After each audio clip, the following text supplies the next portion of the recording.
Hello family, welcome to Jimmy Stories. Please do remember to subscribe, like, leave your thoughts on the comments section, and also share this video. It means the world to us. Thank you as you do so. Now sit back and relax as we dive into this thrilling story briefly. Daniel Harrington, a wealthy widower in his mid-40s, lived in a grand mansion that seemed to reflect everything about his life: immense success, yet overwhelming emptiness. The marble floors sparkled under the soft glow of crystal chandeliers. Tall windows framed a sprawling view of the lush gardens and the city skyline beyond.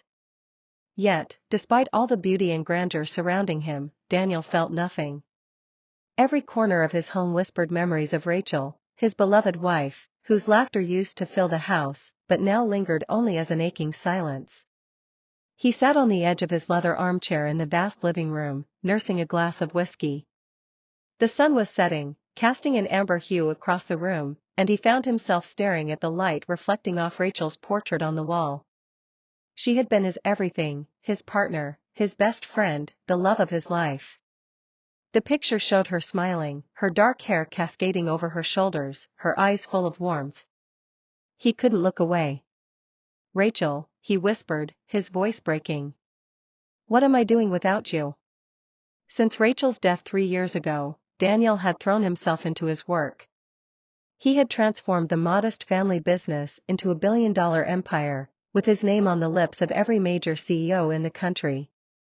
He attended galas, closed deals, and appeared in countless business magazines. To the world, he was the picture of success. But to himself, he was a hollow man, waking up every morning to a life that felt more meaningless with each passing day.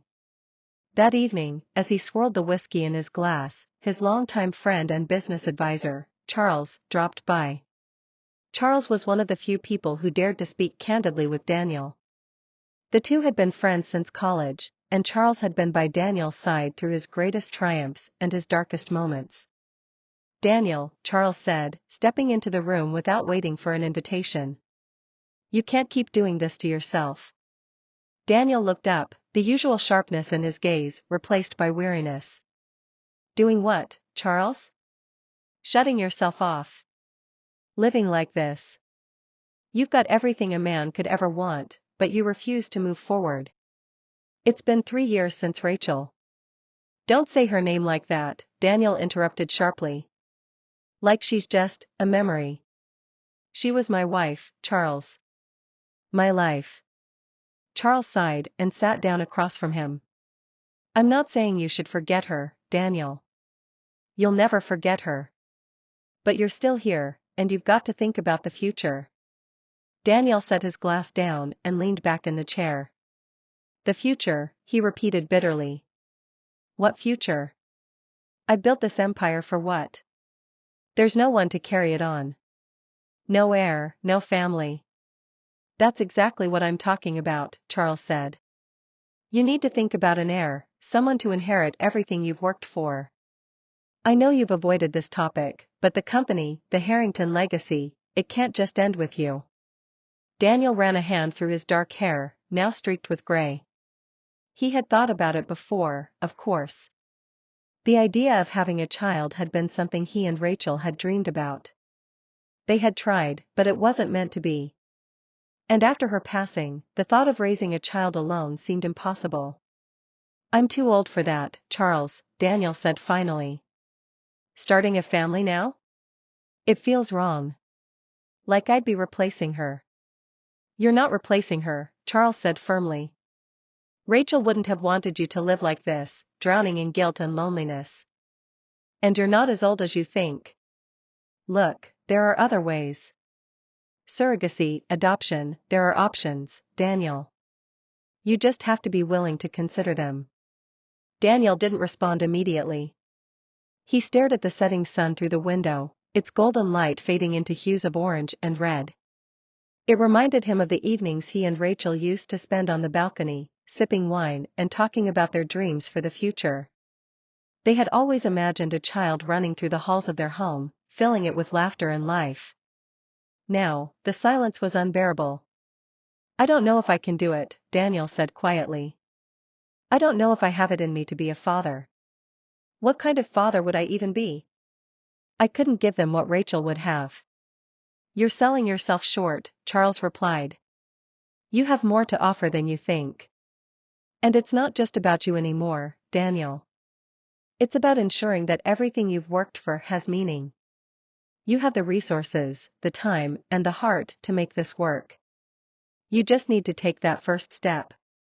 Daniel shook his head, a small, bitter laugh escaping him. You make it sound so simple. It's not simple, Charles admitted. But nothing worthwhile ever is. Just promise me you'll think about it. Daniel didn't make any promises, but after Charles left, the conversation lingered in his mind. That night, he wandered through the mansion, passing by rooms that hadn't been touched in years. He stopped in what used to be Rachel's favorite room, the library. Shelves lined the walls, filled with books she had collected over the years. A faint scent of lavender, her favorite, still seemed to hang in the air. He sat down in her chair by the window and looked out into the night. The stars were scattered across the sky, and for the first time in a long while, he let himself wonder what Rachel would say if she were there. Rachel, he murmured, what should I do? I don't even know where to begin.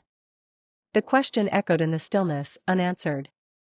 But as he sat there, he felt a small flicker of something he hadn't felt in years, a sense of possibility. It wasn't much, just a tiny glimmer, but it was enough to keep him awake long into the night, thinking about what the future could hold. Emma Mitchell sat in the break room of St. Mary's Hospital, her head leaning back against the wall as she stared at the cracked ceiling tiles. It was the only quiet moment she had managed to steal all day. Her shift had been brutal, with back-to-back emergencies and demanding patients. She rubbed her temples, exhaustion seeping into every part of her body. Her phone buzzed on the table next to her, breaking the brief silence. She glanced at the screen and frowned at the unknown number. Normally, she wouldn't answer during her break, but something about the call tugged at her curiosity. With a sigh, she picked it up. Hello, she said, her voice laced with fatigue. Miss Mitchell? A male voice on the other end asked, professional yet calm. Yes, this is Emma. My name is Michael. I work as an assistant for Mr. Daniel Harrington. He would like to schedule a meeting with you. Emma blinked, certain she had misheard. I'm sorry, did you say Daniel Harrington? Yes, ma'am. Mr. Harrington has expressed interest in discussing an opportunity with you. She paused, gripping the phone tighter. Daniel Harrington.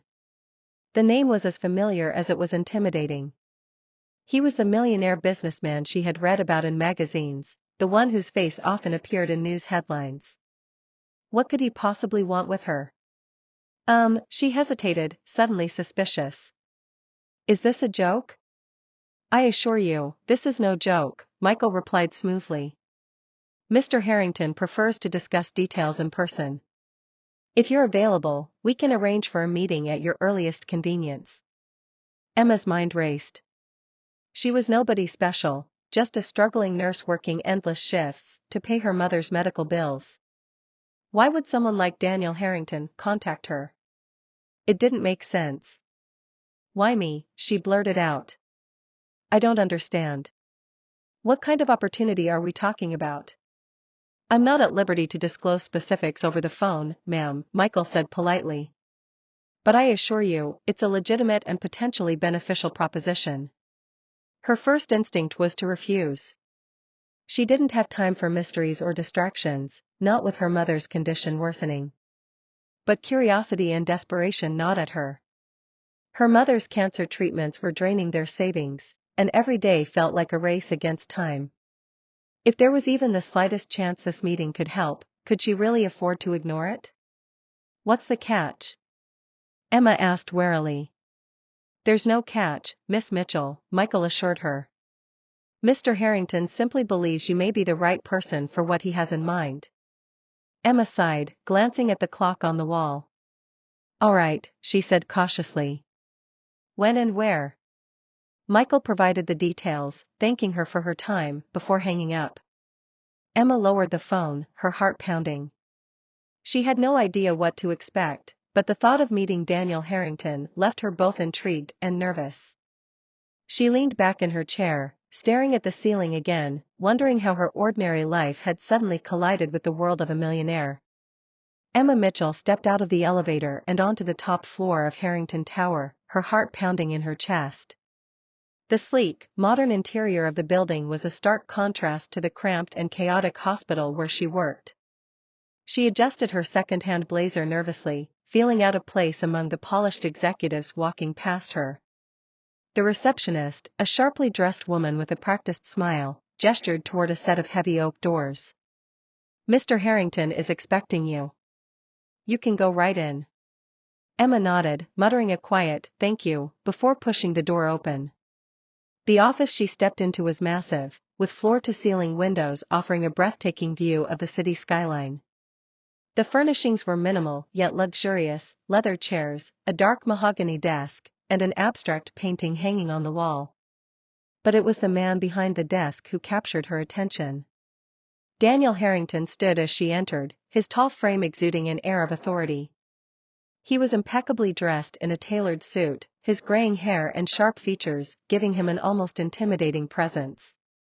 Yet, his eyes held a certain sadness that softened the edges of his otherwise commanding demeanor. "Miss Mitchell," he said, extending a hand. His voice was deep, measured, and calm. "Thank you for coming." Emma shook his hand, trying to mask her nervousness. "It's nice to meet you, Mr. Harrington." "Please, call me Daniel," he said, gesturing to one of the chairs across from his desk. "Have a seat." She sat down, clutching her bag tightly on her lap, her mind racing with questions. Why was she here? What kind of opportunity could he possibly have for someone like her? Daniel didn't waste time with small talk. He sat down as well, leaning slightly forward as he began. "Emma, I'll get straight to the point. I've read about your situation, your work as a nurse, your mother's illness, and the financial challenges you're facing." Emma stiffened, feeling exposed. How do you know about that?" "I did my research," he admitted, his tone matter of fact. "I'm not one to bring someone into my personal life without knowing everything I can about them. And I believe you're the right person for what I'm about to propose." Her palms grew clammy as she gripped her bag tighter. "What kind of proposal?" Daniel took a deep breath, his gaze steady. "I've been alone for a long time. My wife, Rachel, passed away 3 years ago. We always wanted children, but life didn't give us that chance. Now, as I get older, I find myself wanting something more, an heir. A child to carry on my name, my legacy." Emma blinked, unsure where this was going. "Okay," she said slowly. "I want you to bear my child," he said, his tone firm yet controlled. "In exchange, I'm prepared to offer you $5 million. This includes covering all medical expenses during the pregnancy, ensuring your financial security afterward, and establishing a trust fund for the child." Emma's jaw dropped. You want to pay me to have your baby?" "Yes," he said simply, as though it were the most logical arrangement in the world. Her mind raced, a mix of disbelief and shock swirling within her. That's insane," she stammered. "You don't even know me." "I know enough," Daniel said. "You're young, healthy, and intelligent. You're in a difficult situation, and this could solve many of your problems. In return, you would be giving me something I've dreamed of for years."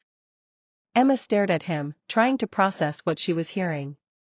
"But this isn't how people create life. It's so cold. Clinical." Daniel's expression softened, but there was still a deep sadness in his eyes.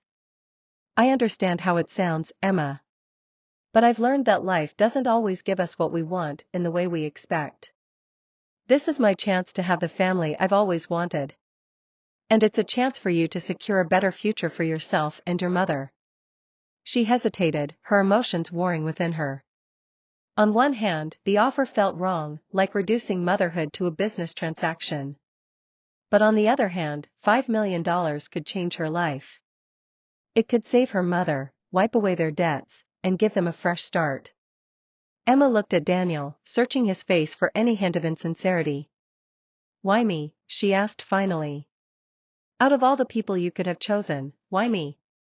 Daniel met her gaze, his voice steady. Because you're strong.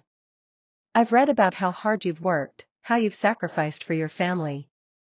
I need someone who understands what it means to give selflessly. And I believe you're that person. Emma leaned back in her chair, overwhelmed.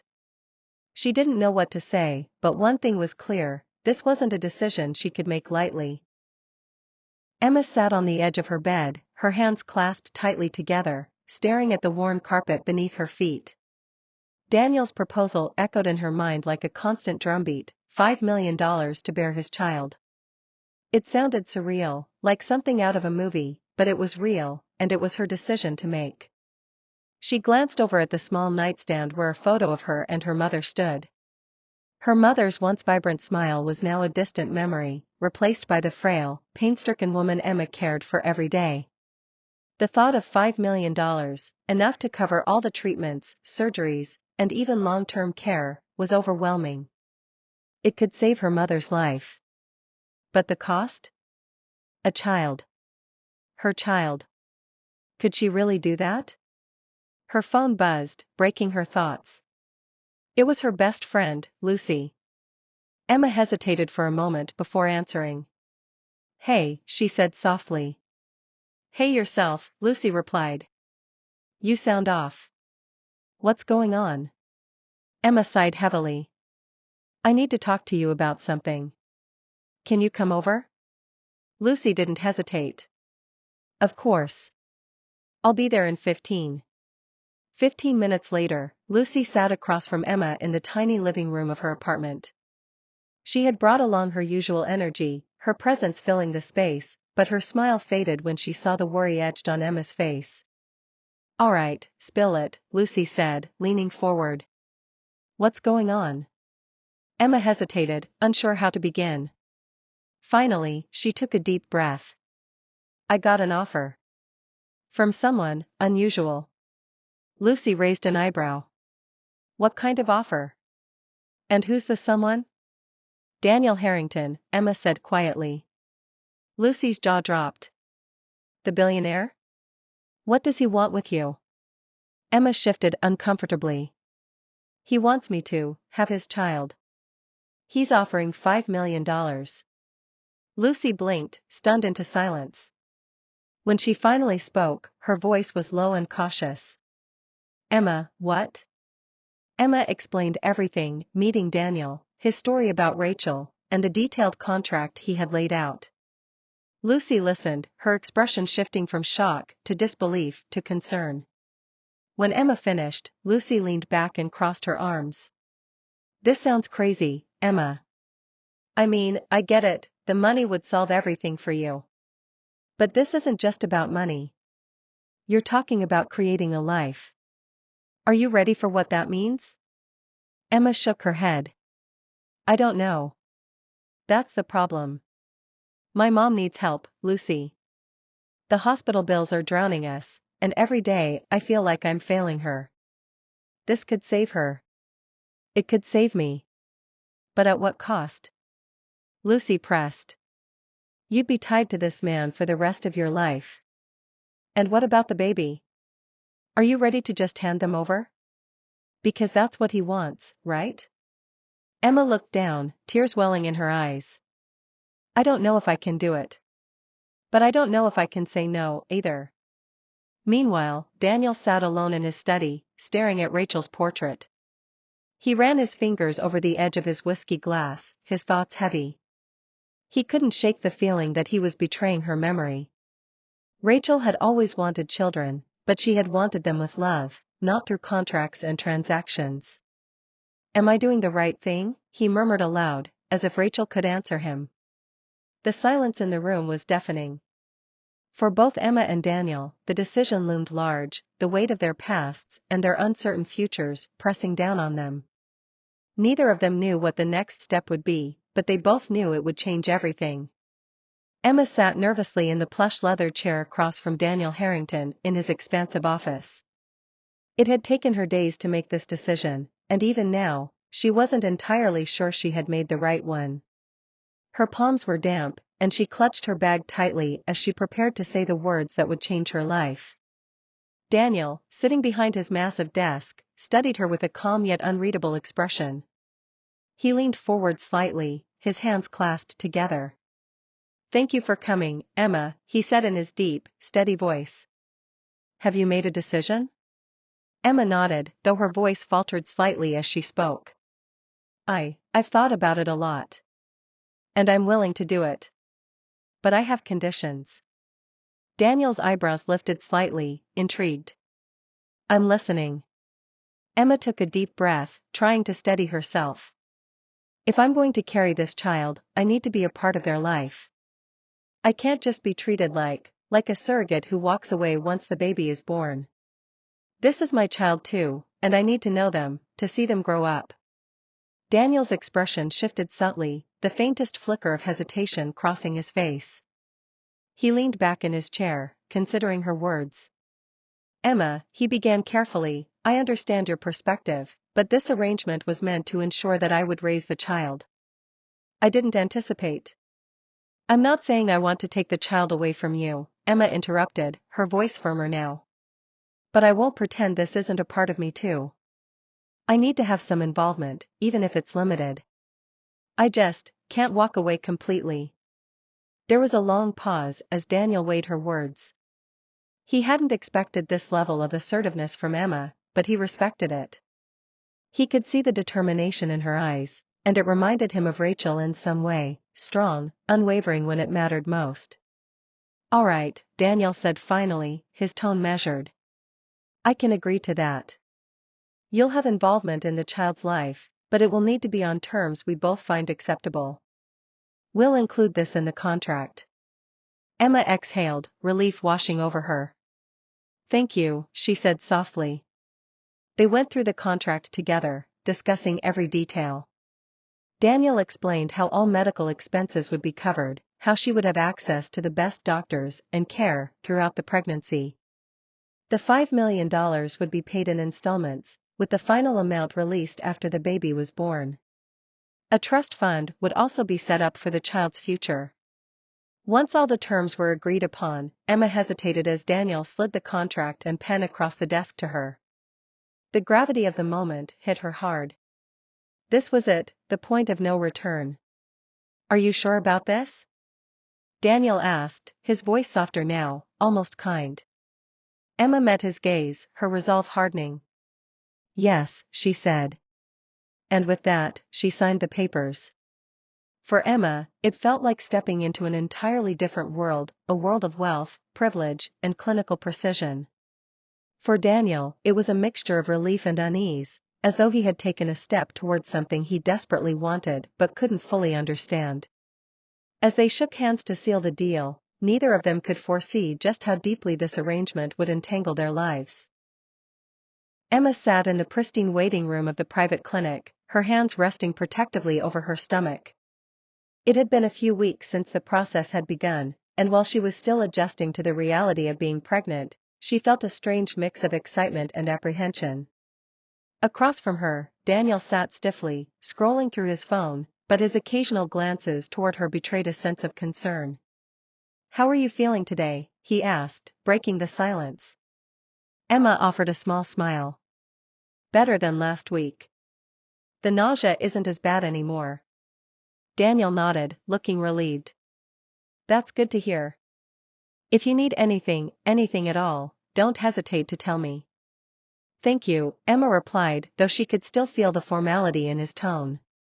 It was clear that, despite his attempts to show care, he was a man who wasn't used to expressing his emotions freely. The doctor called them in shortly after, and the ultrasound session went smoothly. As they left the clinic, Daniel turned to her.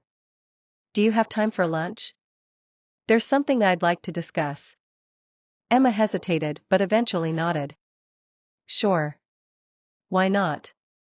They ended up at a quiet, upscale restaurant, where Daniel seemed far more relaxed than in his office. As they waited for their food, Emma decided to break the ice. "This must all feel so strange for you," she said. "You know, going through this process with someone you barely know." Daniel glanced at her, surprised by her honesty.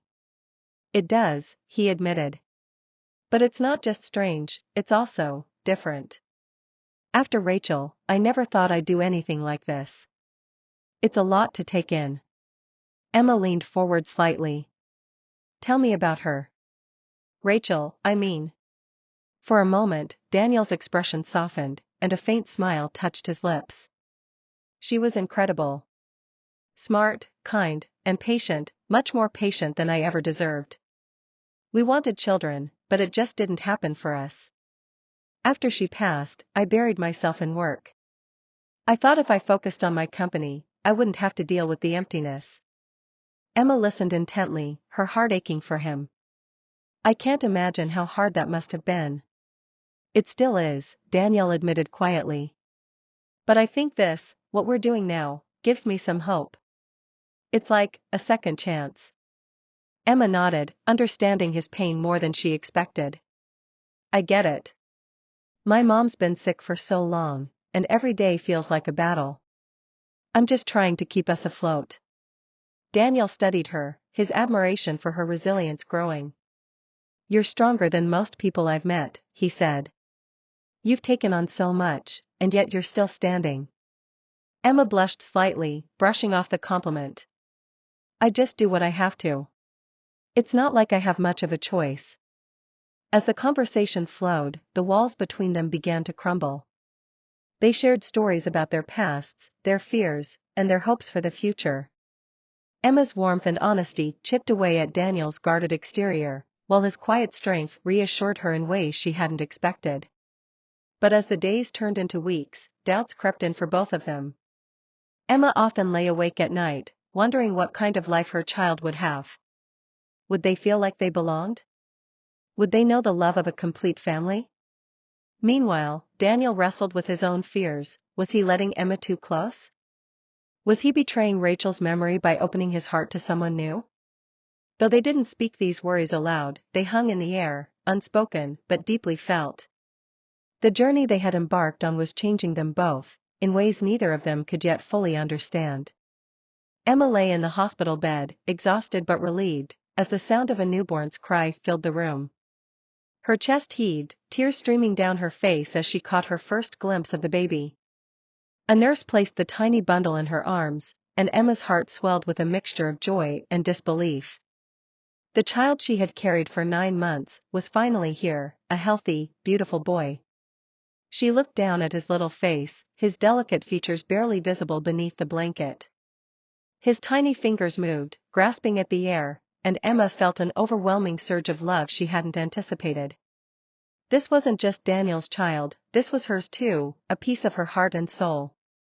Emma, a soft voice broke through her thoughts. She looked up to see Daniel standing by the doorway, his usual composed demeanor replaced by something more vulnerable. He looked hesitant, almost afraid to step closer. The baby's here, Emma said softly, her voice trembling as she offered him a small smile. He's perfect. Daniel's breath caught as he approached the bed. His eyes, usually guarded, were wide with emotion as he looked at the baby for the first time. The nurse gently lifted the newborn from Emma's arms and handed him to Daniel. He hesitated, his hands trembling slightly as he cradled the tiny boy. For a moment, the world seemed to stand still. Daniel stared at the baby, his throat tightening as tears welled in his eyes. He's beautiful, he whispered, his voice barely audible. The baby's face, though new and delicate, held a striking resemblance to Rachel's, the shape of his nose, the curve of his lips. It was as if a piece of her had returned, a living connection to the love he had lost. Daniel's shoulders shook as the first tear fell, and then another. He had spent so many years feeling distant from the world, emotionally locked away, but holding his son brought everything crashing down. He kissed the baby's forehead, his voice breaking. I'll call him Andrew, he said, looking at Emma. After my father. Emma nodded, her own tears falling freely. It's a beautiful name. The room was quiet except for the soft sounds of the baby and their shared emotions. Daniel turned to Emma, his gratitude and respect for her evident in his eyes. Thank you, he said earnestly. For everything. I couldn't have done this without you. Emma smiled, but her heart was heavy. Watching Daniel bond with Andrew was both heartwarming and bittersweet. She had agreed to this arrangement knowing the child would be his, but now, holding Andrew, she realized just how much this baby meant to her, too. He wasn't just a contract or a responsibility. He was her son. As Daniel sat beside her, still holding Andrew, they both fell into silence, lost in their thoughts. What had started as a clinical arrangement had become deeply personal. Neither of them could deny the emotions swirling between them, the joy, the uncertainty, and the growing bond that neither had expected. What came next was unclear, but one thing was certain: their lives would never be the same. Emma sat in the nursery, rocking Andrew gently in her arms. The soft hum of the lullaby playing in the background mixed with the quiet sounds of his breathing as he drifted off to sleep. The room, decorated in soft blues and whites, was warm and inviting, yet Emma couldn't shake the mix of emotions swirling inside her. She had agreed to move into Daniel's home to help care for Andrew, but now, living under the same roof as him, things felt different. More complicated. A soft knock at the door interrupted her thoughts. She turned to see Daniel standing there, his shirt sleeves rolled up, a tired but genuine smile on his face.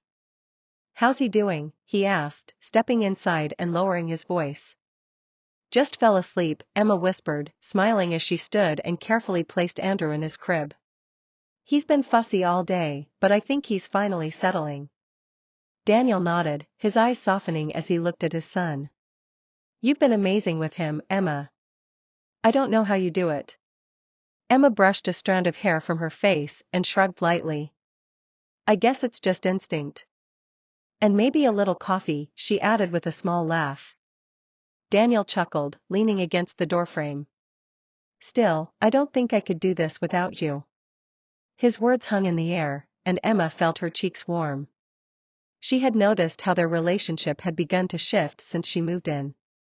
At first, things were strictly practical: schedules for feedings, discussions about doctor appointments, and plans for Andrew's care. But over the weeks, their conversations had grown deeper, more personal. Late-night talks over cups of tea, shared laughter over Andrew's little milestones, and moments like this, quiet, intimate, and unspoken. "How are you holding up?" Daniel asked, his voice soft. Emma looked at him, surprised by the question. "I'm fine," she said after a pause. "Tired, of course, but that's to be expected." Daniel stepped closer, his expression serious. "You've given up so much to be here, Emma.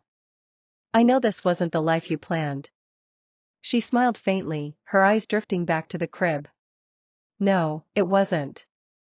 But sometimes life doesn't go the way we expect. And Andrew is worth it. He's worth everything."